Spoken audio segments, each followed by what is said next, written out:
just me. Great spot, Karen. Oh, look at this. Your balcony.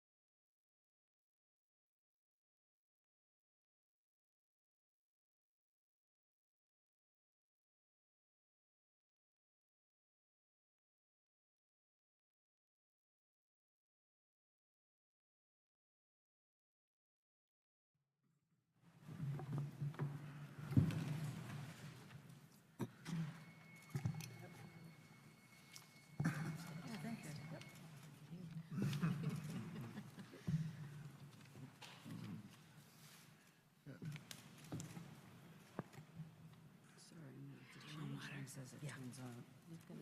Oh, sorry. Oh, just smart. Right.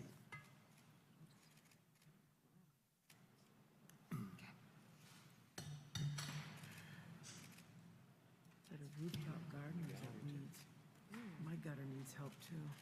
Okay. Shall I begin? Please. Good afternoon, everybody.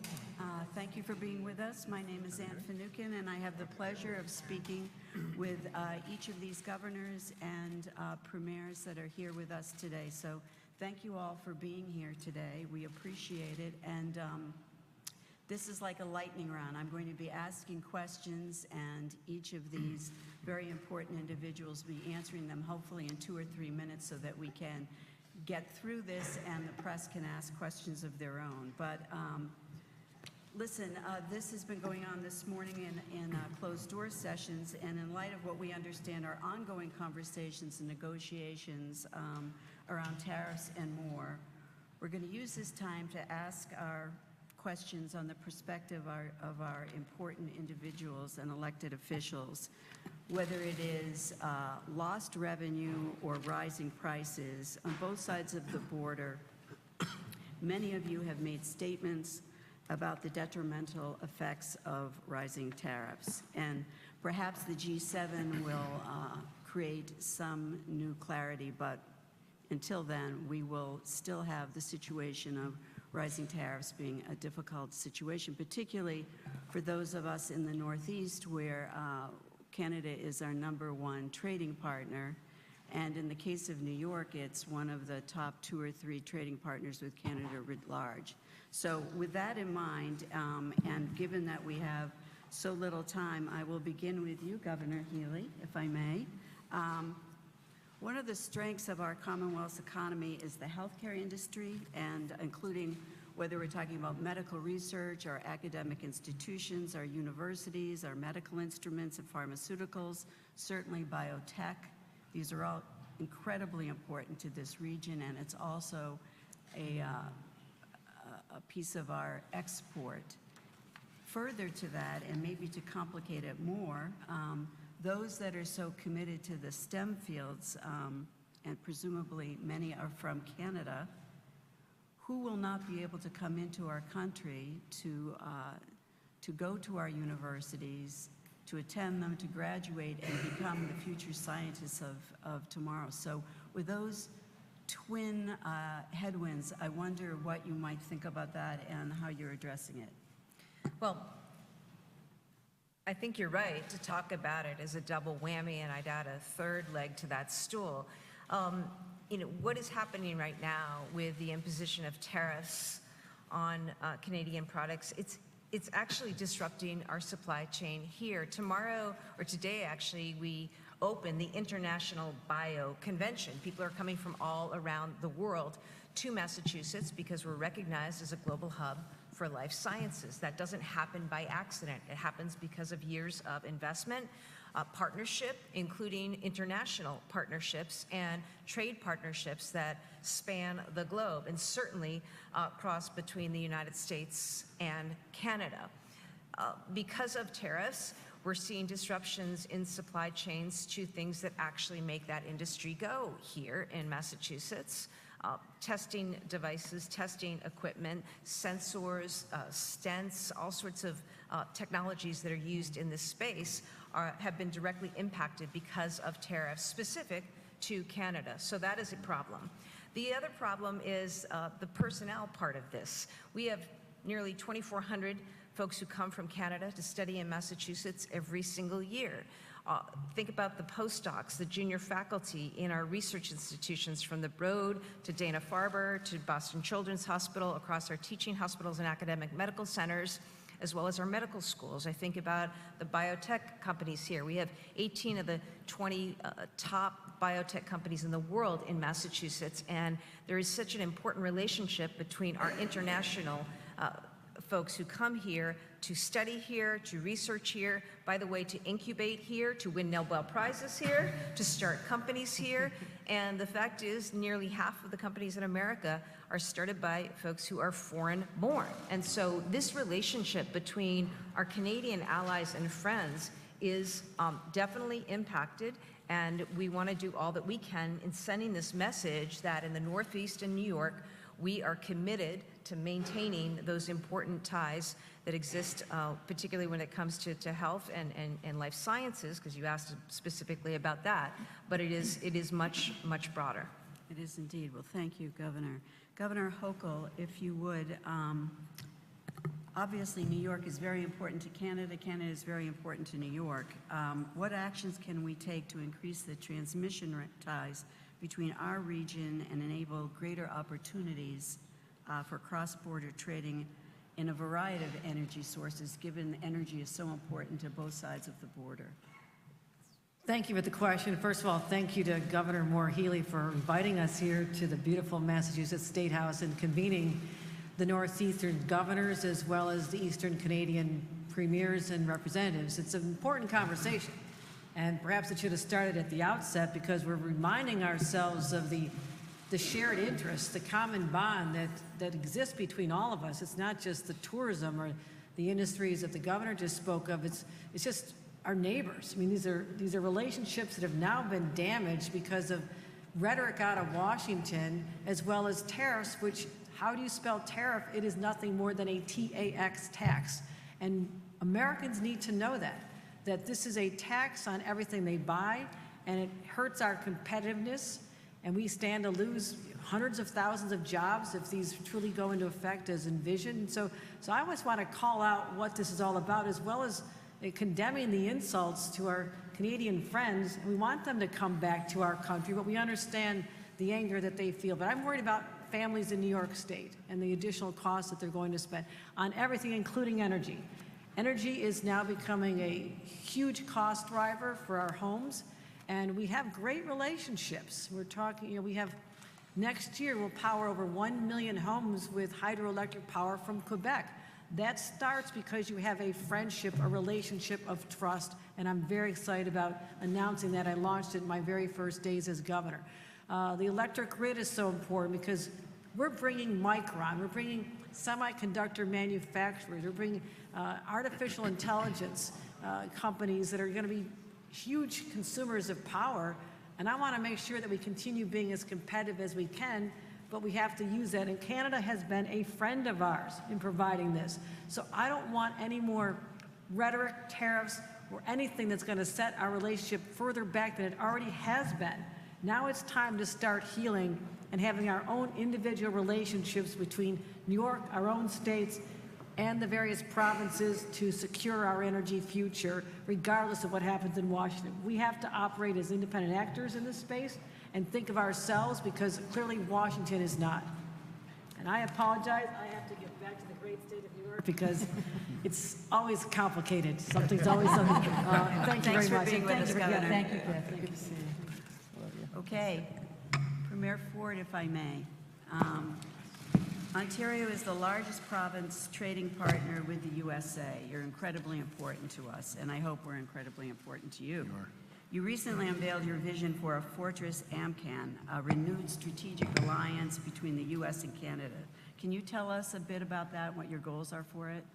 Well, first of all, thank you, Anne. I want to thank Governor Healey for convening this meeting and bringing our great colleagues from around Eastern Canada and Eastern United States to come together and really get the message out, get the message to the American people, the Canadian people.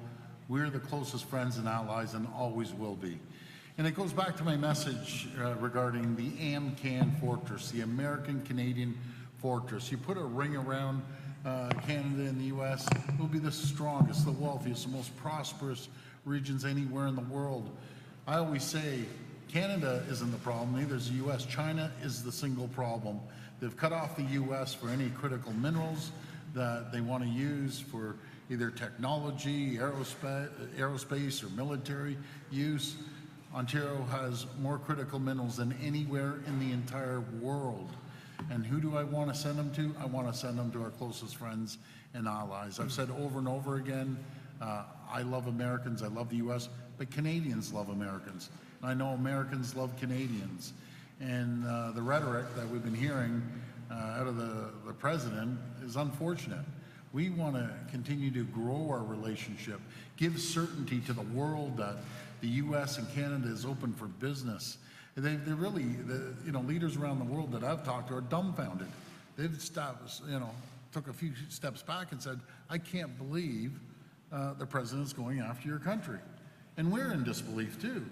But now we're going to move forward. Energy is absolutely critical. You heard Governor Hochul. You see the data hubs that are going up, and they suck more energy than anything on Earth.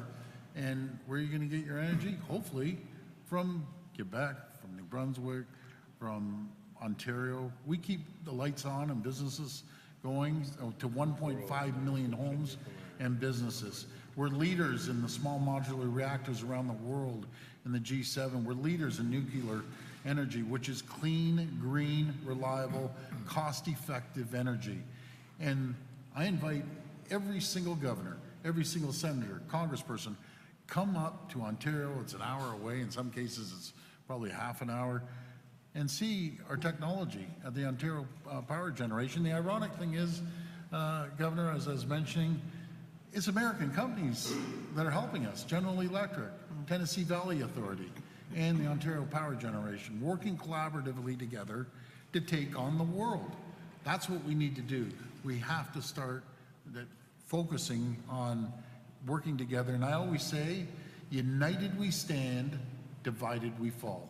And again, thank you to Governor Healey and my colleagues for having me by today. Thank you. Thanks so much. You know, it is true, we, in this region of the country, we export billions of dollars of goods and intellectual property to Canada, but you import to us twice that. So, and we're also grateful for the tens of thousands of jobs that Canadian companies spend here in the Northeast. Governor Mills, if I may, New Brunswick and Quebec are Maine's single largest trading partners. Can you share with us your concerns for the Maine people if these tariffs were to take effect fully? And if anything, what can be done to prevent it, particularly since 80% of Maine's heating fuel comes from Canada? Right. Maine is the largest, most heavily dependent on oil for heating fuel, residential heating fuel in particular. So we depend very much on oil refined in Canada. Half of that oil product, though, comes from the United States, either the Gulf or Western United States, comes through Canada and back down into the United States. So those products don't know if they're from Canada or from America. They're from all over, frankly. Yeah. And it would really cripple our heating systems. There are 150 gas stations in Maine owned by Irving Oil. And we've been talking to the president and the new CEO of Irving Oil as well. Irving Lumber is the largest landowner in the state of Maine. We have a lot of symbiotic relationships with those two entities. But tariffs in general are already affecting our very important craft brewing industry. 176 craft brewers that depend on aluminum and packaging materials that come from Canada. And so we depend very much on our relationship with Canada. And so our tourism industry as well depends a lot on Canada. Almost a million people a year come to Maine. We're only 1.4 million people total, but about almost 1 million people come from Canada alone to our Old Orchard beaches, our Kennebunk ports, our Algonquins and Bar Harbors and Acadia National Park. And we don't want them to miss out. And I understand the hostility that people in Canada must feel from that rhetoric. I feel that too. It hurts all of us. And we want to make sure that Canadian citizens understand we want them to come, we want to exchange, we want Maine people to go to Canada as well. I'm taking my own Goodwill road trip next week into New Brunswick and Nova Scotia at least, and hoping to make more friends there. We've always been intertwined. Our paper mill, Twin Rivers, imports pulp across the river through a pipeline from Edmundston. The families there grew up with each other, and my own ancestry goes way back into Pugwash, Nova Scotia. Hers goes into what, Newfoundland? Back to Newfoundland. We're deeply intertwined, but generation upon generation, culturally, cuisine, language. We have a 611-mile border. Maine is almost, it's hugged by Canada, by New Brunswick and Quebec, and we value that relationship more than anything. Thank you. Minister Skeet, how can governments and private sector leaders collaborate to enhance, particularly around supply chain, as Governor Mills just sort of illustrated in your remarks, and innovation across key industries? Well, first of all, Governor Healey, thank you so much for this great and opportune initiative that you've launched to get us all together. To the governors present, thank you for your friendship. Quebec couldn't ask for better neighbors, and we recognize all the hard work that you're doing to maintain that friendship in these difficult times. To answer the question, I have to say the collaboration is already underway, and our supply lines are so deeply intertwined already. Right now, a lot of the commerce that we do together is mutually beneficial. We send you parts, you send us finished products, and vice versa. And so how do we double down on that? How do we go further? Well, there are a lot of challenges in the world. One of those challenges is access to microchips, R&D, and shared things. And when I look at some of the interventions that you made with IP and patents, there's a lot of opportunities for us to do more there. But in terms of chip manufacturing, my reflection goes right away to chip manufacturing. When you look at what we're doing together in Bromont, in this corridor that we've created for chip manufacturing, for me, that's a perfect example not only of research, marrying technology, but also national security. When we think that right now our great mutual dependency on chips made in Asia, and how some of that, most of that, all of that has to come back if we're going to be able to manufacture our own critical components, this kind of collaboration for me is a great representation of just one sphere where we work together. And so I would say for me, that collaboration bodes well for the future, and I think we need to do more of that. And so the word to answer your question for me would be interdependency, and of course, shared fate. We share a common fate. That's heavy. Thank you. And of course, it takes people to make that happen. So, Premier Holt, if I may, you've emphasized your interest and focus on human capital. And relative to what Minister Skeet just said, what joint initiatives can the U.S. and Canada do in terms of strengthening the workforce development and ensure this skilled labor force that we're going to need for the future? Well, I think it's an interesting time in the war for talent right now, and I can really empathize with what the governor said about Massachusetts in particular being an R&D hub, and I'm not going to pretend that folks in Canada don't see this as an opportunity for us to attract some of the brightest and best from here who are now seeing funding cut and challenges put in place. But I really appreciate Governor Healey and Governor Mills and all of the governors here the opportunity to talk about how we can partner better. So maybe we'll borrow your talent for a little while, and then when we get back to normal, because that's what we all want.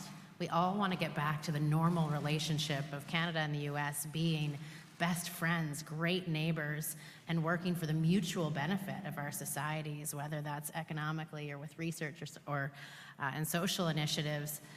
we've got some interesting things happening with clinical trials in New Brunswick. It's a great place to do a decentralized trial. So maybe we'll borrow some of the folks and then be able to give them back and build the kind of connected partnerships between our research organizations that will stand through the test of time. I think on the energy side, we have a lot of opportunity in New Brunswick, like in Ontario, where there's nuclear capacity, where we do supply a lot of energy products to the entire New England seaboard and to Maine, that we can build some shared talent in that energy infrastructure that needs to become even more resilient and even more strengthened. I think we can tie our grids together in ways that are going to benefit both of our countries, and we can build the kind of talent pools through joint training initiatives and through other partnerships that will see us through to the other side of this when we get back to normal. But you have a lot to say about that. Back to normal. I talked to Premier Holt about this. I mean, that's reality. In the same way that Canadian institutions are recruiting right here in Massachusetts and across the country, our talent, China is everywhere. And China's the one who's winning in all of this. And so I think it is an opportunity for continued partnership and growing those things. I would like to not necessarily have anyone leave, right? Even though New Brunswick is a wonderful place to study and research. But if we can have more collaborations, that's what we want to do. You want addition, not subtraction. Addition, not subtraction, correct. Governor Scott, if I may, you're hearing a lot about energy sources, the need for energy. Premier Holt spoke about the vast reservoir of minerals that Ontario has, and there is growing interest and research and promise of nuclear resources that work together to accelerate development, innovative technologies, and perhaps greater energy. Could you speak about that, your thoughts? Yeah, thank you very much. You hear me? Okay, thank you. Thanks for the question. First of all, as maybe the longest serving governor in the Northeast, hard to say, but maybe some perspective. New England governors have been meeting with Eastern premiers since 1973. And why is that? Because Canada is so important to us for many reasons. We don't just buy things, sell things, visit one another. We build things together. We have families that are intertwined in Canada and in the States. So it's really important to us. 50% of Vermont's energy comes from Canada. About 25% of that is from Hydro-Quebec. We have about natural gas in particular. 100% of our natural gas comes from Canada. And about 80% of our fuel oil comes from Canada. So that tells you how important Canada is to the States. But we need each other in order to survive in the future. Getting back to your nuclear question, I believe we need to wean ourselves off from carbon-emitting fuels. We need to electrify. But to do that with AI coming in and with everything else, and if we want to transition to this carbonless society, we need baseload power. We do pretty well in Vermont. Again, with Hydro-Quebec's help, with all the renewables we have in Vermont, and we get some from New York as well. A large percentage of what we use is renewable. But if we're going to go a step further with AI and electrification, we're going to need more baseload power. In order to do that, I think the quickest, easiest way is with nuclear. And I know that Premier Ford has talked about that with us and having much of what we need in order to transition. We shut down our nuclear plant years ago. I was one of 4 senators, by the way, at that time when that vote was taken. I voted against shutting Vermont Yankee down because I knew we needed that baseload power, and it was less expensive than all the other power sources that we have. So I think it's essential as we move forward to consider nuclear in the future. Well, thank you. You know, the International Energy Agency portends that we will have to scale up so much on energy, not only for industrialized nations, but developing nations and emerging economies, and maybe double what we need in electricity. So these are issues that go well beyond the borders of the Northeast and Canada. But we are a place that we can make things happen, particularly at MIT, where a lot is happening in terms of nuclear. Premier Hogan, let's now look at that from Canada's perspective. How do you see cross-country border collaboration shaping the region's energy future? Thank you very much, and thanks, Governor Healey, for this opportunity for everybody to get together. I didn't set Governor Scott up to provide that answer about energy needs and greening our grids, but it is a great opportunity for me to talk about how Newfoundland and Labrador fits into the energy conversation, not only in our province and the Atlantic region, but with the Northeastern states as well. People have mentioned that the neighbors of Quebec are sending transmission and power down through that province, through Hydro-Quebec, and Hydro-Quebec was mentioned as well. But important for everybody to realize a lot of the energy that's coming through Quebec does come from the Churchill River in Labrador, in Newfoundland and Labrador. And of course, we have a historic partnership now where we're upgrading some facilities and building brand new facilities, along with Hydro-Quebec and NL Hydro, to essentially double the production on that river from about 5,000 to 9,500 megawatts. So we do have an opportunity to continue to develop green energy options in our province, and with partnership through Quebec and through our neighbors there, we can certainly work with our neighbors in this part of this country as well. And I think Newfoundland and Labrador, we're not ready to stop there. When we met with the Prime Minister and the First Ministers 2 weeks ago, I know Premier Houston spoke a lot about it on our behalf. Energy East Partnership is the way he phrased it.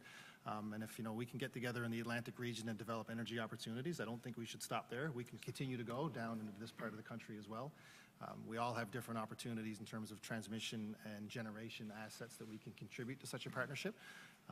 And in our province, we certainly have hydroelectricity, we have natural gas offshore, and we have onshore wind as well. So tremendous opportunities for our part of the country, our part of the region in Canada, to work in close collaboration with our neighbors here in the States. Thank you, and I know we all are enthusiastic that Mark Carney is not only a great man in public policy, but his public policy around clean energy and the future of energy is cutting edge, and he was able to do the same in business as well. Governor McKee, if I could, let's sort of switch up a little bit and talk about the U.S. and Canada in terms of improving our airline routes, infrastructure improvements, and facilitate travel between the two regions. Yeah, thank you for that question. And I just want to, Governor Scott was mentioning how this group has met long before we were governors, even you, Phil. And that puts us in a very good position. Premier Ford, your idea of convening governors, not just from the Northeast, but nationally. We know governors from around the country that are going to get impacted by this rhetoric that is positioning you to provide us so much candor today in terms of exactly what's on your mind. So happy to, if that invitation goes out, I'd be happy to travel to convene, and let's bring more governors in, because governors matter, and just as premiers matter. And we're the ones who are working day to day on what impacts this is having on our states, our respective states. As far as the travel goes, we want to continue doing that. Rhode Island is fortunate to have one of the fastest growing, if not the fastest growing airport in the country. And now we're bringing hubs in from Breeze Air and others that we're having direct flights throughout the country. And we'd love to be able to open up that path in both ways into Canada, because we know that if we bring really smart people into Rhode Island, that we are going to get certain results from that. And I think vice versa, if we bring our skill and talent into Canada on an economic basis, we're going to get the benefit of that. And then the cultural side of the issues. From Rhode Island, we have I think one of the largest French-Canadian communities in the entire country in the city of Woonsocket. I ran a business there for several years and got to know the French community, Canadian community, very directly. So opening up those paths, but this dialogue today has been very eye-opening for me. And what's been said from our colleagues here in Canada, we need to listen to. This rhetoric that is going on that creates division needs to stop. And I think that a meeting like this helps get that message going, but it needs to continue to happen. So, Governor Healey, thank you for convening us here today, and let's make that visit up to Canada. I think it makes a lot of sense. Thank you, Governor McKee. Premier Houston, if I may. First of all, Halifax and Boston have a very tight relationship. I'm sure many of you know this, but more than 100 years ago, there was an explosion in Halifax, terrible fires, and Boston came to Halifax's aid in the middle of a blinding storm. And each year, Halifax arrives at Christmas time with our Christmas tree that sits on the Boston Garden. So thank you very much, because it's a very special thing that has continued for many years.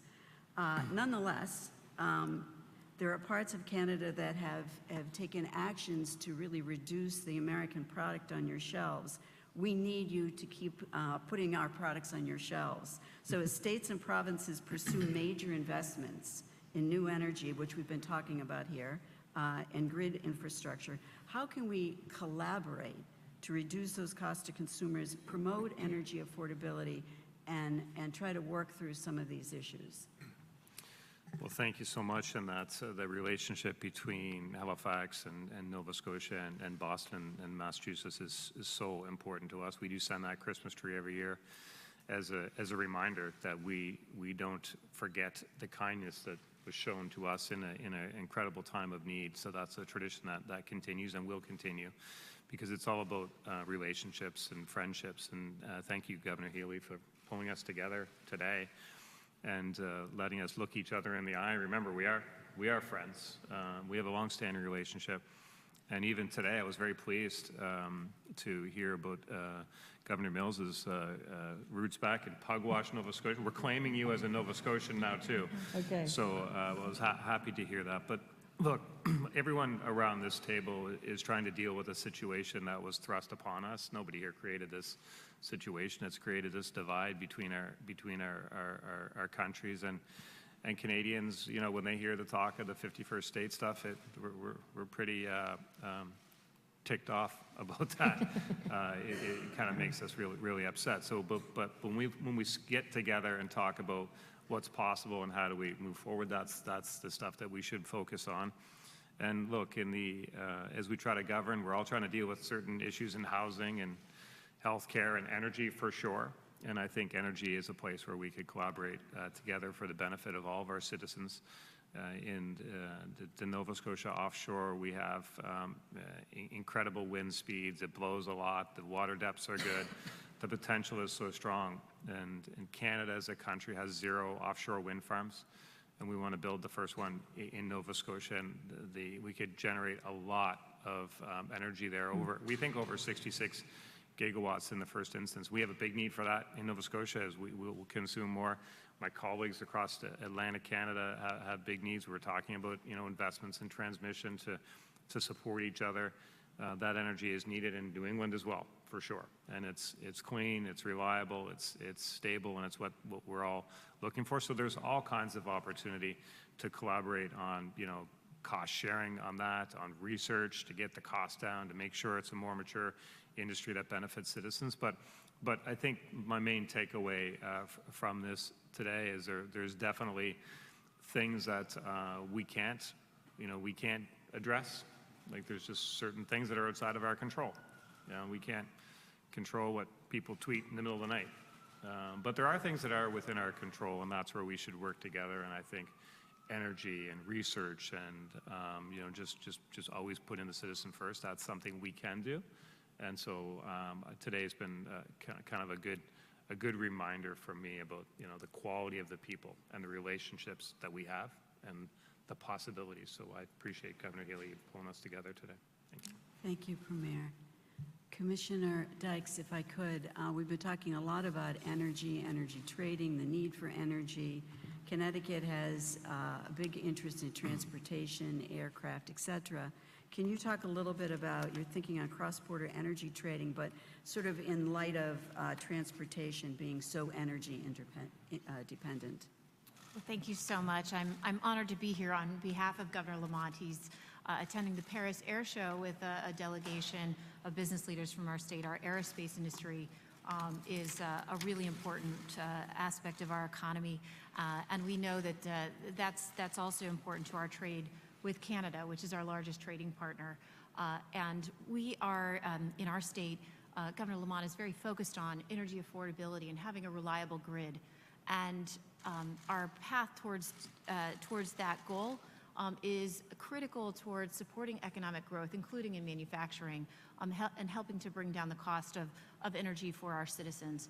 And I think there's been a lot of discussion today about how these recent events, Governor Lamont has said that trade wars, they call them wars because they hurt both sides. And we see those impacts. It's also shined a light on this critical relationship and the ways in which our partnership with Canada is supplying, roughly 8% of our electricity today from emission-free hydropower. We rely on LNG imports and heating oil to keep people warm in the winter, keep the grid reliable. And so this is a moment where I think as we look towards the long term, there are a lot of things that we can do, and that takes looking for more opportunities for partnership on energy. It's also one of the strengths at this moment is unprecedented collaboration among the Northeast states on energy as well. And so I'm grateful to be here. I appreciate Governor Healey bringing us together and at this critical moment. Thank you so much. And we're great on time, by the way. Premier Lance, if I could, you have a big background, a long background on new business as an investor and as an advisor.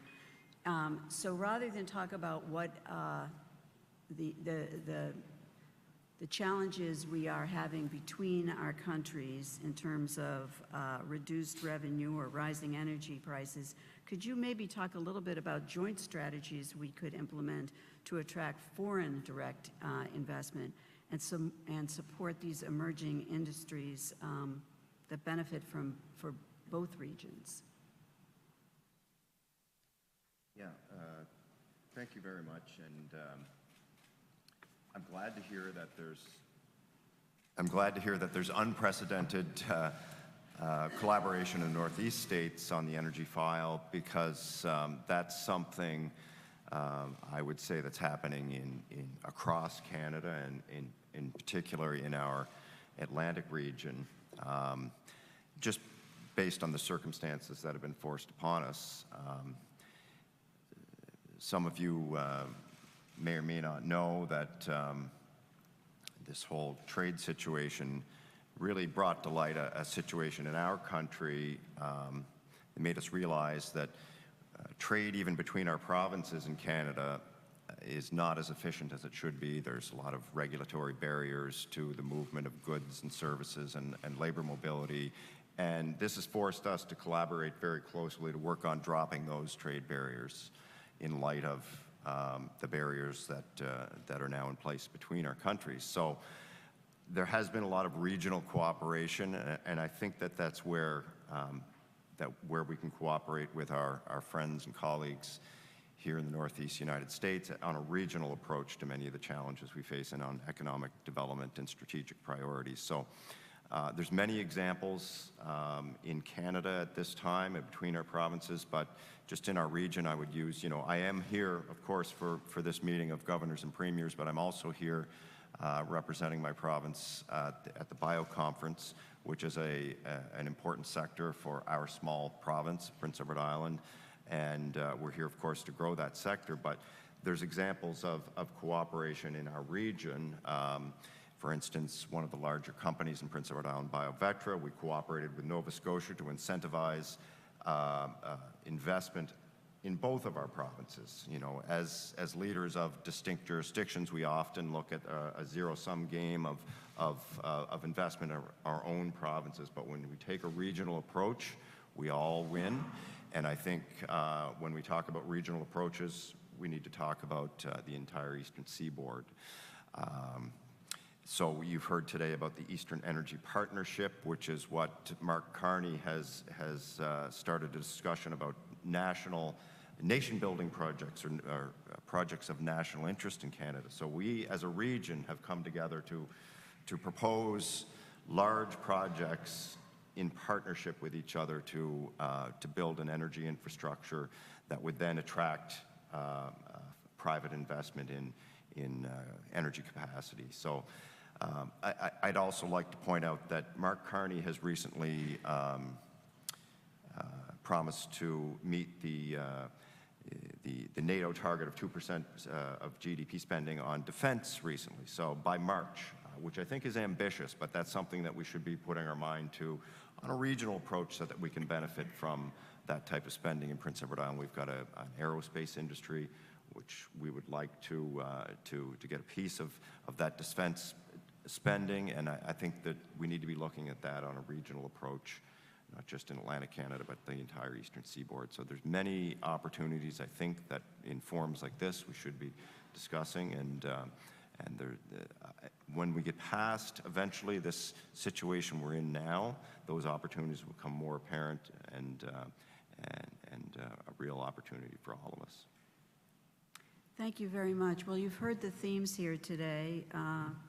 Looking for resolution and cooperation even in light of these tariffs, reduce divisions and barriers, the issues around supply chain, energy products, rising energy prices, reduced revenue, and resolution that benefits both sides of the border. So with that, I'll turn it back to you, Governor Healey. Well, I'll offer a few concluding maybe remarks, and then we'll open it up to questions.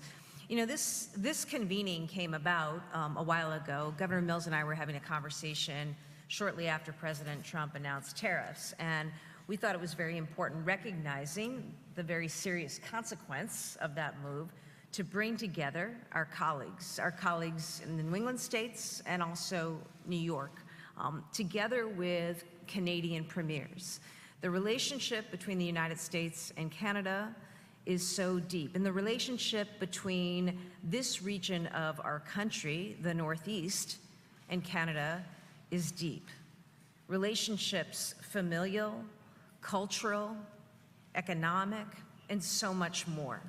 I think from this morning's discussion, you should know a few things. One, we intentionally held the convening here at the State House. This is a place that has been around since really nearly the beginning of our country. And it's a place that John Hancock, he owned the land here and he gave it over for the construction of this State House. And Paul Revere and Sam Adams laid the cornerstone. And so, you know, our ties are really between and among one another as governors reflect really the initial origins of this great country of ours. And that has existed the entirety of our time alongside this relationship, this important relationship with Canada.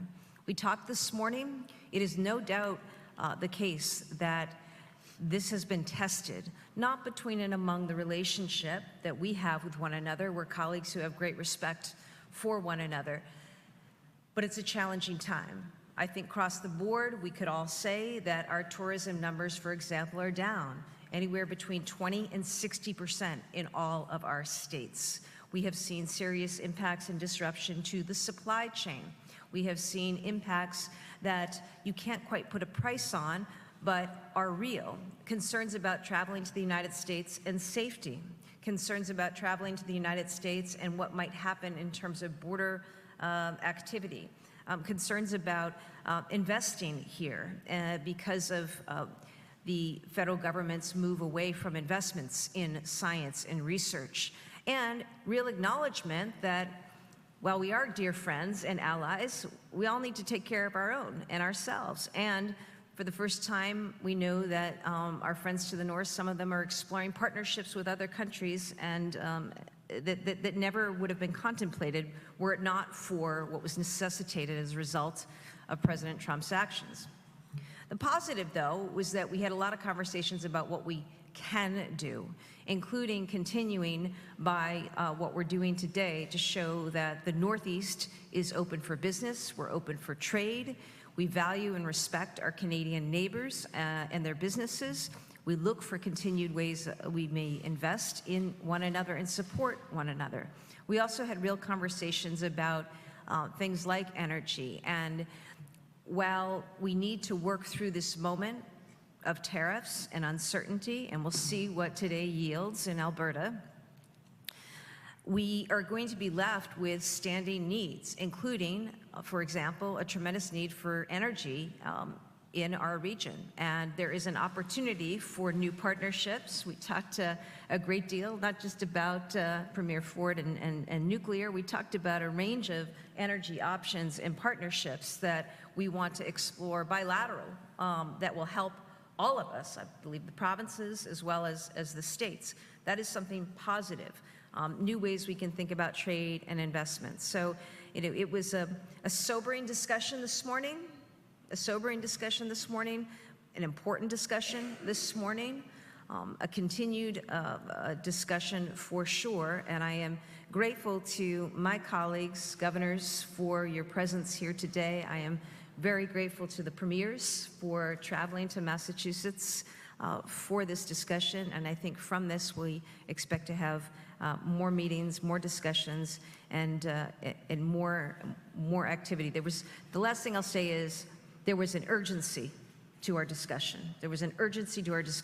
And I think among all of us, we're all, I think, impatient folks, and we want to actually do things and deliver things. And so I appreciated that, and looking forward to seeing what we can make happen from this, and most importantly, to show to Canadians that America is your friend, America is your ally. Thank you, Governor. Carissa, did you want to?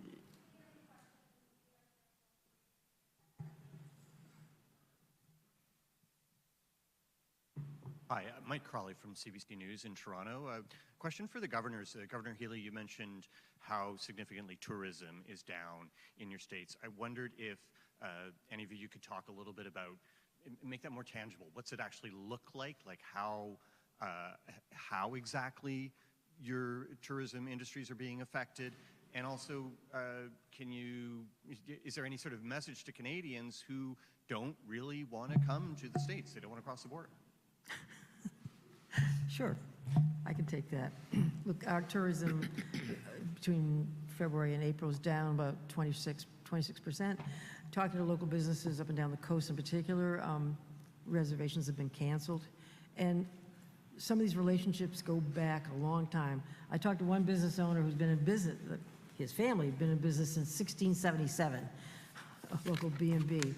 And they've always had significant Canadian traffic and families who came back year after year, year after year. It's not the tariffs that are affecting them so much as the hurt pride in Canadian citizenry. And boy, I understand that. And we are doing our best to promote our state, of course, and marketing tools and setting up signs at the 13 different border crossings that say, Bienvenue Canadien, and please come, and all those things. You know, I'm just one governor. Some businesses are marketing more to other states to make up the difference and whatnot. But we want Canadian people to know that we cherish our relationships. We have shared a lot of our long-lasting assets and amenities in the meeting this morning, and we want to continue to do that. You know, as others said, these relationships are so intertwined, family relationships, Acadians who came across hundreds of years ago, people from Sherbrooke who came into Lewiston, Maine and Biddeford, Maine to work in the mills and develop families there. About a quarter of our Maine population speak French Canadian for that reason. Those things don't just end overnight because of some dangerous rhetoric coming from Washington. We continue to have positive relationships with people of Canada, economic relationships. We share cuisine, we share a language, we share an awful lot that cannot be broken by somewhat aberrational language coming from certain parties in D.C. We are talking to our congressional delegations time after time to make sure they reinforce our stand not just on tariffs, but on Canadian-American relations, which are extremely important to us, not simply for economics, but for the spirituality, the spiritual relationships that we carry within us with Canadian people. And so that's why I put up signs in our businesses all up and down the coast of Maine and interior Maine to make sure that, not just because of the Canadian dollar, but we welcome them. We're talking about vouchers and discounts to make sure that they feel welcome in our state, because they should. They deserve it, they've earned it, and they are our people too. Bookings are down. Massachusetts, we expect about 20% is the decline. I think New Hampshire is that. Vermont reports that hotel reservations by Canadians are down 45%, credit card spend by Canadians down 36%. In New York City, bookings by Canadians are down 45%. Those are just some examples. And we also have heard that any number of school trips, as a kid who took her school trip to Toronto in the 8th grade, school trips from Canada to the United States are way down. Hey there, Matt Pritchard, NBC Boston. Some of you have referenced the G7 today. Just curious if there's anything that could come out of that meeting that would be productive and helpful to these issues that you guys are bringing up. Would love to hear from the governors as well as some of the premiers. There are a lot of positive things that could happen. We don't know what is happening, but. Well, I think one of the positive things is that they're meeting. They're gonna sit down, Prime Minister Carney and President Trump, and they're gonna have a discussion. And hopefully it will sink in to President Trump, this is serious. As they're, negotiating and sitting down, the engine of, I'll speak for Ontario, is just moving forward, onshoring as many products as we can. And I was telling the governors earlier that once we start onshoring the tens of billions of dollars that we procure from the U.S., you can't turn off the tap. So I can't stress the urgency for both Prime Minister Carney and President Trump to strike some sort of deal to give people certainty. That's what we need. We need certainty. Investors need certainty. The people, the 9 million Americans that wake up to produce a widget or a product, and a lot from these states here, for just Ontario, not the rest of Canada, every single day, 9 million Americans wake up and produce a product. We're sitting back and we're inventorying these products. Here's $1 billion. I used aluminum cans. We're onshoring the aluminum cans now. That's $1 billion industry. There's thousands of Americans are gonna lose jobs because of it. A tariff on Canada is nothing more than a tax on Americans. We have to stop that. And you see the cost of everything, steel. Anything that's built in steel now, it's gone up 16%. We import, I'm just speaking for Ontario, $30 billion of steel. We're looking at the beams. We have more cranes in Toronto than all the 10 largest cities combined in the U.S. And guess where all the steel beams are coming from? The U.S. That's coming to an end. We're going to give incentives to companies. We have big steel companies up there. We're going to start making that steel here because we're going to put it in our procurement. If you don't buy the steel, we're legislating it right in law. So we need to continue working together, and we have to strike a deal. Because, again, it's going down the tracks right now, and it's going full steam. Tracks, rails that they go on. They come from the U.S. They're no longer coming from the U.S. They're going to be manufactured in Ontario. That's my answer. Hey, this is... Yeah, I mean, look, it would be crazy for there not to be a resolution. Yeah. And You know, we joked earlier about our hockey teams and our rivalries, and we're still sorting here from Brad Marchand, and thank you, Premier Houston, for reminding us of that. But in all seriousness, why wouldn't we be working together to build the strongest force that we can? It'll be great for our economies. We'll all win. You know, in this race against China right now, you know, we had a conversation about the minerals, right? And the materials that are present in Canada and some parts of our states. I look to Maine. But, you know, there's so much that is of mutual benefit if we work together. And I think, you know, we're going to do what we can to work together, but we need the federal governments working together. And I just hope that we see through that this week at the G7, and that there be a resolution there so that we all can get on with our lives and innovate and grow our economies and, you know, produce the kind of energy that we need to power the world that we're living in and will live in the future. That's my hope. The governors and premier have massive amounts of influence. Turn your mic on, please. I'll speak for Ken. Oh. Yeah, governors and premiers have massive influence to Washington and to Ottawa. I can assure you, we're going to start, you know, speaking out a lot more and getting our message out there. I know, Anne, you were saying Canada we buy more products off the U.S.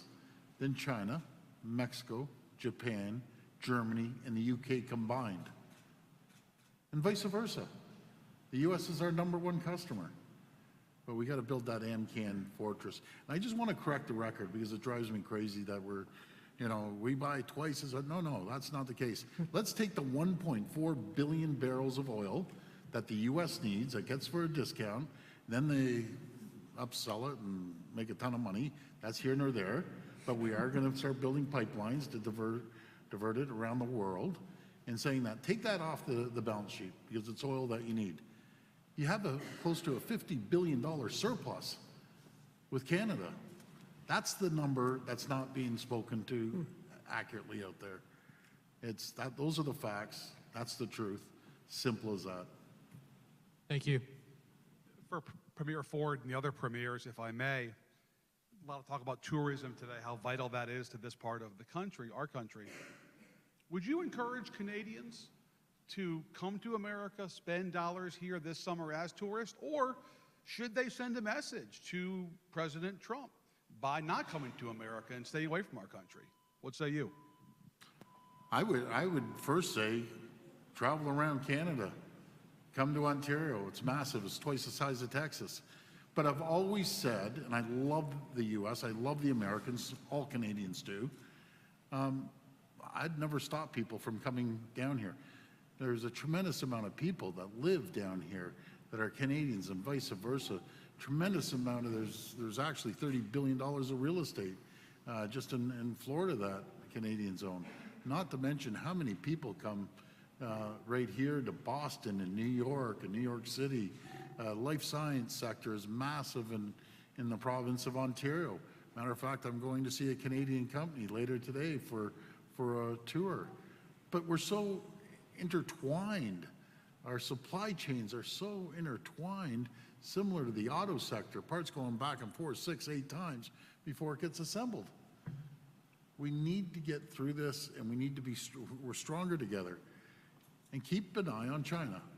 As they're laughing, they're sitting back laughing at both of us and saying, boy, as they're moving forward and building up their critical mineral supply, building small modular reactors, that's who you have to keep an eye on.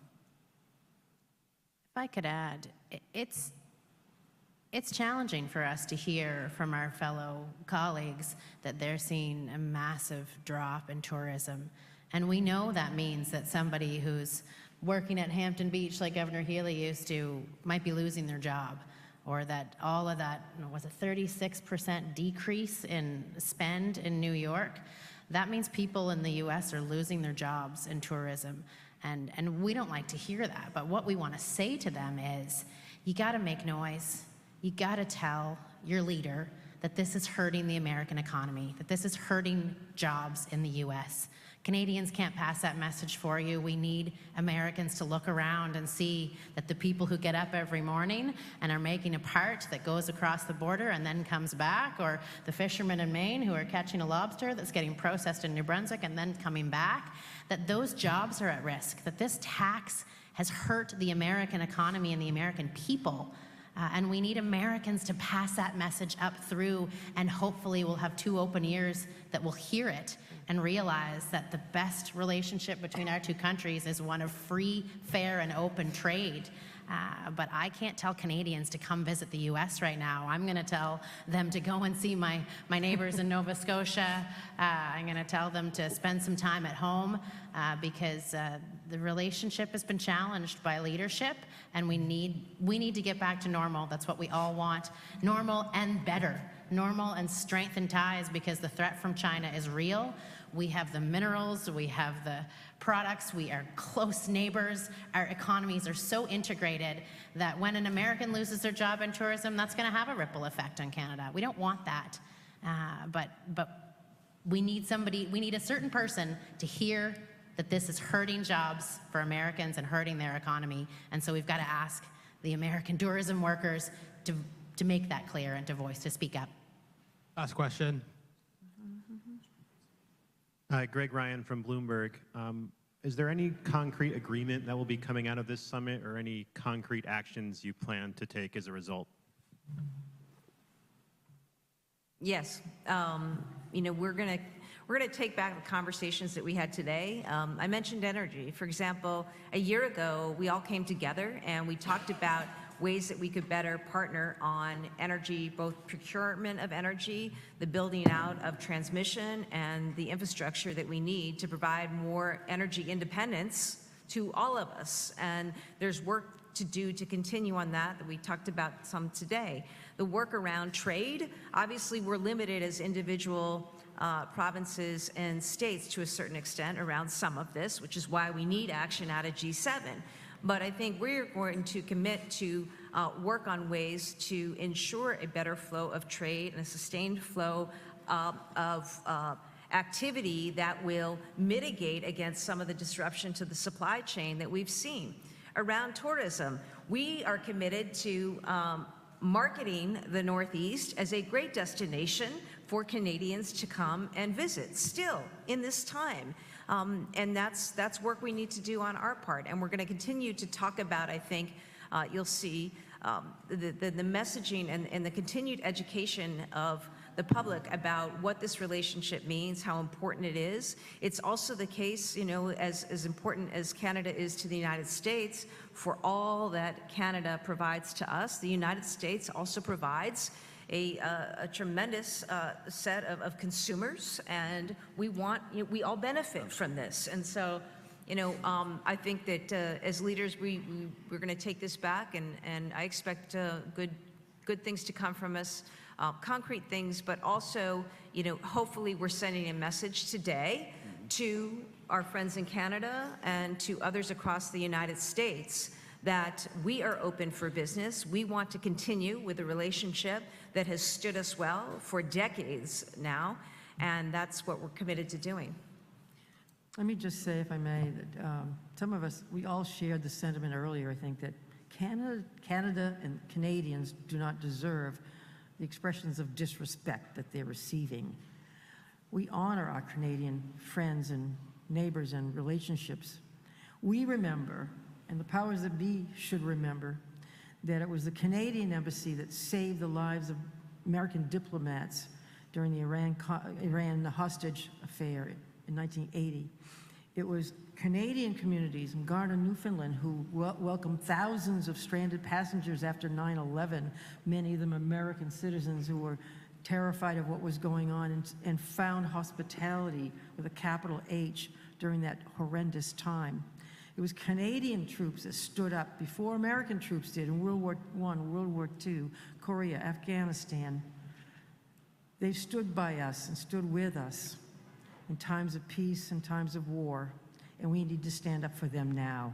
And we do want to stand for them and with them. It's not just an economic thing. I'm not just here to say, the Maine economy is going to suffer if Canadians don't come to Old Orchard Beach this year. but our relationship suffers, and it shouldn't.